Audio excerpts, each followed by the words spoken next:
where the church loses it sometimes, because we think we're anointed to have church. And we need to be anointed to have church. But I want you to think through this for a minute. Out of all the scriptures Jesus could have picked to read that day, he picked this understanding of scripture because he understands himself very differently. He says that I am sent to somebody. And he begins to identify the people that he is sent to. So let's read it. He has sent me to preach the gospel to the poor. I love Jesus because he is such a socialist. He's a humanist. And so he begins to understand that the gospel of the good news is not really going to be heard like it should be heard if there's people who can't eat every day. The gospel of the good news is not really the good news if hunger, you got hunger pains, or there's poverty in our land. And here's the thing that I love about Jesus is that he looked at people who society would not look at. And my fear is that the church has become comfortable only looking at things that we're comfortable looking at. But Jesus says, I didn't come to what I see. I'm coming to those who are on the margins of society. And so when we talk about the poor, we have to talk about people who don't have access to health care, people who don't have access to insurance, people who can't get a decent job. People who are poor, not just poor monetarily, but they're poor in spirit. They have low self-esteem. They're bankrupt emotionally in their lives. Life has left them destitute. So he has said, I am here for the poor, and he has sent me to heal the brokenhearted. I want you to understand is that all theology needs the human condition. Do you understand that when God made man, he made man so he could know, somebody could know who he is? And I don't care how broken humanity is. I don't care how far you've fallen, what you've been into, whether you are a drug addicted, whether you are HIV positive, whether you are in poverty, whatever it is, he came condescendingly to stoop down to heal us.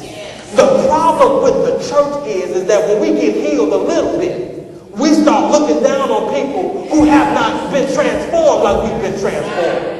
So just because now you don't struggle with what somebody else struggled with, now you have the audacity to be arrogant about it. But the Bible says that he included all of us in sin so he might have mercy upon us all. And I want you to understand is that let's go back, let's pull back, just look at Jesus tell us what we're supposed to be doing. We are supposed to be helping the poor.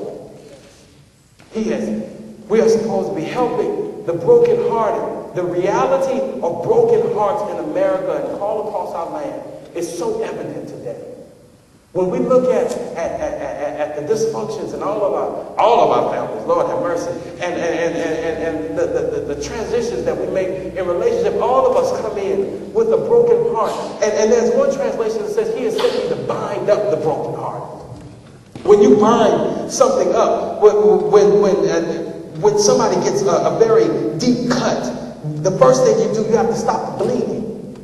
You have to bind it up to stop the bleeding, because if they keep bleeding out, ultimately they're going to die. You can heal the wound, but you have to first stop the bleeding. And Jesus says that I have come to stop the hemorrhaging in humanity.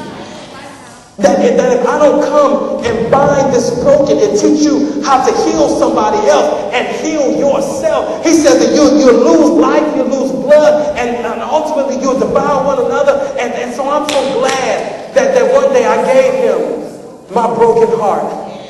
I'm so glad that even since the first time that I gave him my broken heart, it's been broke again and again and again, and I have to keep giving him, God, bind this up for me. Heal me of this to stop the bleeding in my life. I'm losing things that I would rather hold on to, but God, help me to bind it up together till I can give it to you so you can heal it. Yes. And that which he has done for us, yes, we are called to do for somebody else. Yes.